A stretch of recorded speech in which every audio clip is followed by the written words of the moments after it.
Hey, I'm Andy. Today I'll be reacting to another Seth Zintag video, and we're going still with the Might and Magic rabbit hole, and this one is about Heroes of Might and Magic 3. So yeah, I am doing this in order of the oldest released video first, so that's why it seems to be out of order. I don't know why you decided to do it out of order. Maybe the ones you could get installed first without some sort of Windows editing trickery, but yeah, this one's about 3. We did 7, 8, and 9. So logically, we'll go to 3. So yeah, no idea what this one's about. It could be the one I played. I don't know. But yeah, let's see. Hey people, Seth here. Today, I'll be reviewing Heroes of Might and Magic Free. But does it really have that many art, like cover art? I'll be reviewing You versus the guy she tells you not to worry about. Right. Hero. So we have this. The New World Computing. Okay. And we also have this. Oh, it came out for the Dreamcast. It came out for the Dreamcast. I mean, sure. I don't have that many games. I do have a Dreamcast. I just don't have that many games on it. I think I only have, what was it? Sonic Adventure 1, Sonic Adventure 2, Gauntlet Legends. That was a fun game. What else do I have? I think I have, yeah, I have Code Veronica. Oh, what else? I think I have like 1 or 2 more games, but not this. See, there was a, I don't have Marvel vs. Capcom 2 though, sadly. But of Might. we also have this one, runs on Linux. Cool. Okay. So I guess it was out for a lot of systems and operating systems. And Magic Free.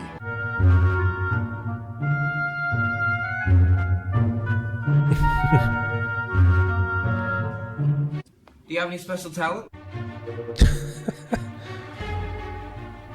Oh.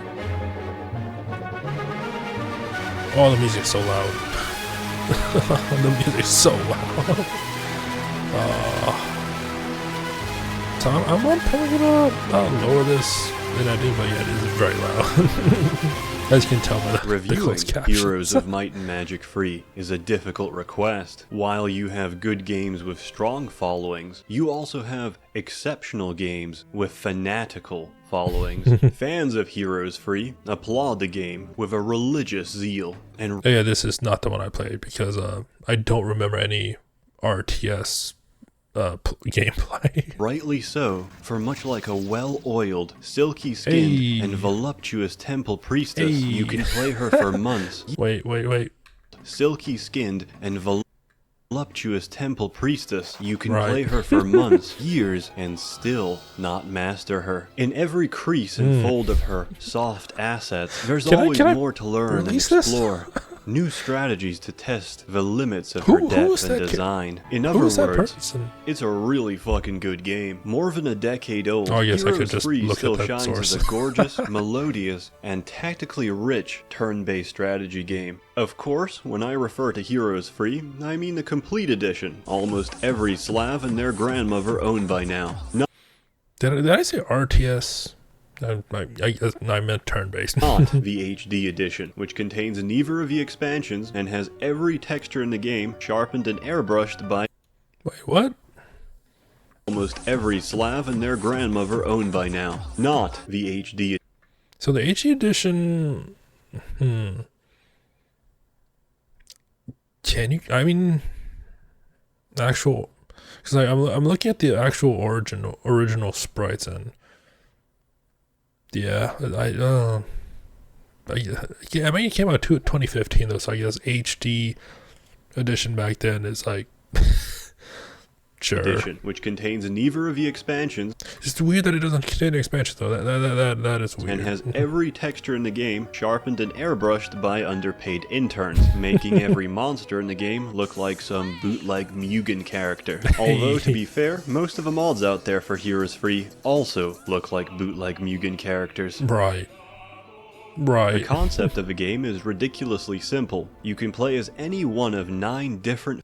Sorry, You can play as any one of 8 viable factions, represented by different Inferno's towns. trash. While you pick your starting faction, you can always conquer other towns and use their units as well. Each town is unique in its own strengths and weaknesses, although some towns have more weaknesses than others, with each town capable of producing 7 different tiers of units, ranging for example from lowly troglodytes to red and black dragons for the dungeon town, or skeletons to bigger skeletons for the necropolis. So when did they decide to switch to the first person dungeon crawler-esque type gameplay? Because I mean, obviously this wasn't it. I mean, in terms of gameplay, I'm sure this was fine because it seemed like it was on many different platforms. So yeah, I wonder why they decided to change the entire gameplay from it. Because I don't remember this one at all. Like I said, in the previous ones, I only remember them being the first person dungeon crawlers, like the one I played, and then the Dark Messiah was even also a first person. So These cities get plastered and spread through the game world, represented by a common map area shared by all players. If you've built the appropriate unit dwelling, a town will offer you units to recruit, which replenish at the start of each week. Unless there's a plague, in which case everybody dies. Bizarrely, this also includes the undead. Remember to keep your heaters on in the winter, as pneumonia is still a leading cause of death. So what's the undead gonna do? Are they gonna get healed to be considered not undead? I don't know. Among the elderly, including liches and power liches. Each turn you take on the map counts as 1 day, meaning every 7 days a new week begins, and everyone's army expands, if they can afford it. You often start scenarios and campaigns with a chosen or given hero, each with unique abilities that can be exploited to victory. These act as generals under your direct control, with a limited number of map moves to spend per turn. Each leader can hold 7 stacks of troops arranged by position and formation, making up their army. A stack visually represents the number of a certain unit, which... So, is there a story campaign to this, or is it just like a sandbox type, or not really a sandbox, but it's just more of a free-for-all turn-based choose your own race and just have a go at it type of game? Because yeah, they're the later ones have a story, so I mean, no matter how good or bad one might think of the story, but yeah, I just I'm so curious because this is such a different type of game from the ones that I've reacted to in the past. So yeah, I just wonder where it all went. When did they decide to do that? I mean, I'm sure I'm going to find out eventually since I'm going through all of his Might and Magic reviews, so I think I'll find out eventually, but yeah, it's just fascinating to see the sudden shift of gameplay and still keep the same title of Heroes of Might and Magic. Because with Final Fantasy, the worlds are different, but you still have similar type of gameplay. It's still at its core, for most of them at least, turn-based RPG. They didn't decide to switch from turn-based from one game to a hack and slash to another until later on. Influences the outcome of combat. Losing all your stacks means defeat for your hero. Heroes can't die, but losing a fight will usually make them run off and join the enemy due to your incompetence as a leader. All this information finally makes sense when we get to the combat, which is also turn-based and divided in rounds, and initiated by players by robbing dwarven or Polish banks, or moving next to enemy heroes on the map. Each round, every monster on the battlefield gets a turn to move, attack, use abilities, wait, or defend, and that's the simple gist of it. When a stack attacks another, their stats are multiplied by the number of attacking creatures. Pretty simple shit, right? So if level 18 Craghack with Expert Offense attacks level 18 Tazar's 4 Chaos Hydras with his 5 Ancient Behemoths, who we can only assume has Expert Armorer, how much damage would that be? Easy. We just balance this quadratic equation, plug in our expression coefficients into this algebraic expression, do a linear regression, find the acute angle in this triangle, and solve for x. Okay, real talk. Any mouth-breathing polygon journalist can say this gay, generic shit. You know enough about the game. Let me try and convey why it's so good. Your leaders can't directly intervene in combat, but their stats transfer to units, their artifacts are bullshit ridiculous, and their spells are some insane shit. And that's why the game is so damn enjoyable. To be Each OP? town can build mages guilds to research random spells of increasingly higher level. Sometimes you get hot garbage like Hypnotize, which lets you waste your mana and fumble your turn, and other time you get nice stuff like Armageddon. Armageddon detonates a nuclear bomb in the battlefield, And he said it was random?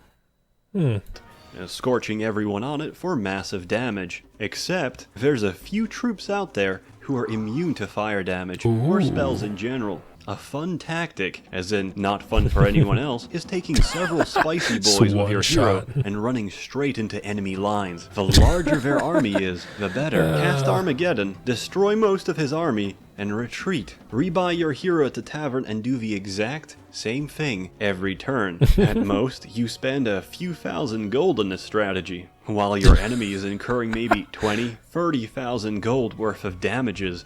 Yeah, it's not that bad of an investment considering. Each time your suicide bomber rushes them. Berserk is also a fun spell. It turns any enemy rabid, attacking whoever's closest, be it friend or foe. With expert fire magic, Berserk becomes even more balanced, since it gives magic rabies to everybody in a 10-mile radius, or 16 kilometers for those of you still using outdated barbaric systems like metric. It's particularly enjoyable watching your friend's army tear itself. Wait, is that a flaming bird that's not a phoenix?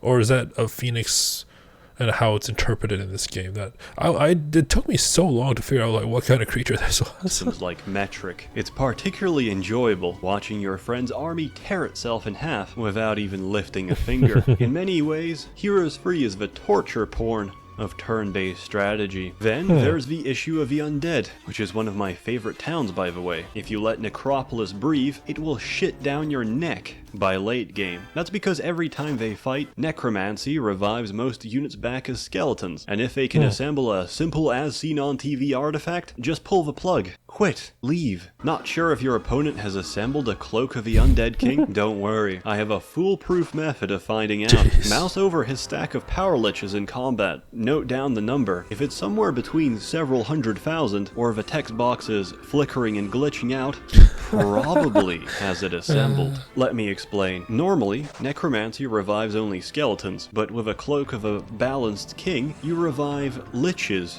instead. And liches are level 5 necropolis shooters, and your opponent has billions of them. He has so many that if he ever tries to split the stacks in his inventory, his game will crash. Most spells get better by leveling up your respective school of magic. Often, expert level means you affect every possible target for the spell. At expert earth magic, the slow spell soaks every enemy in shit and reduces their movement speed to a crawl. Let's say for a rampart dwarf, he'll need 14 turns to reach your army, provided there's no boulders or small branches in the way. The same applies to haste. At expert air magic, every one of your units becomes a high-velocity whirlwind of fucking shit up. If you've got a black dragon, or even better, a phoenix in your party, this is Phoenix. You win before the enemy can move a single unit. Positioning and coordination on the map are vital skills to win the game. That is, unless you have expert level town portal, which lets your hero enter any friendly town instantly. This usually makes it impossible to lose towns, as a single hero can simultaneously defend them all alone. You're kind of like just role playing as the fourth Hokage, then just zipping between places at breakneck speed. That is, unless the enemy can cast Dimension Door, which lets them teleport to any location inside of their hero. At expert level, this can be cast 4 fucking times per day, effectively letting a hero with large pools of mana to cover 5 days worth of travel in one, the Heroes 3 equivalent of an intercontinental ballistic missile. Right. Alternatively, if you don't care about strategy or tactics, just recruit somebody with diplomacy, level it up to expert, and approach any stack of rape. Oh, okay. Often in tournament and multiplayer games, diplomacy skill is regarded as an overpowered secondary skill and is frequently banned from competitive play. Wow. Oh. So how was it like? Is it similar to?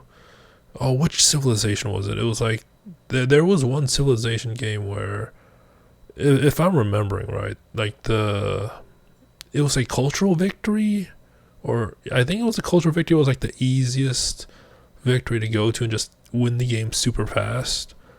I think it was one of the victories, but I believe it was. I'm either thinking between cultural or scientific, but it can't be scientific. But yeah, anyways, that's a different game. Dragons. Somehow, your poetic way with words will convince them to join you, and then proceed to decimate the continent with your newfound rape dragons. Even better, the added strength of the rape dragons helps convince other ludicrously powerful neutral monsters to join you as well, diminishing the quality of your current game as you snowball straight to victory. If all those tactics seem unbalanced... YouTube. There's a lot of things that... Hopefully I can show this. I mean, if it's not edited, then yeah. But I think one of them, like the last one, I believe was... I had to re-edit it because the music got claimed, but hopefully that doesn't happen in this one. That's the point. The game thrives on you straining its mechanics, rewarding experimentation, and punishing established conventions. There's a reason this game has its own published version of Sun Tzu's Art of War. Winning and victory is about meticulously knowing every intricacy of the game, while making sure your bullshit strategy will beat your opponent's bullshit strategy. Heroes Free is a great game, and still looks beautiful to this day, thanks to its hand-sprited graphics.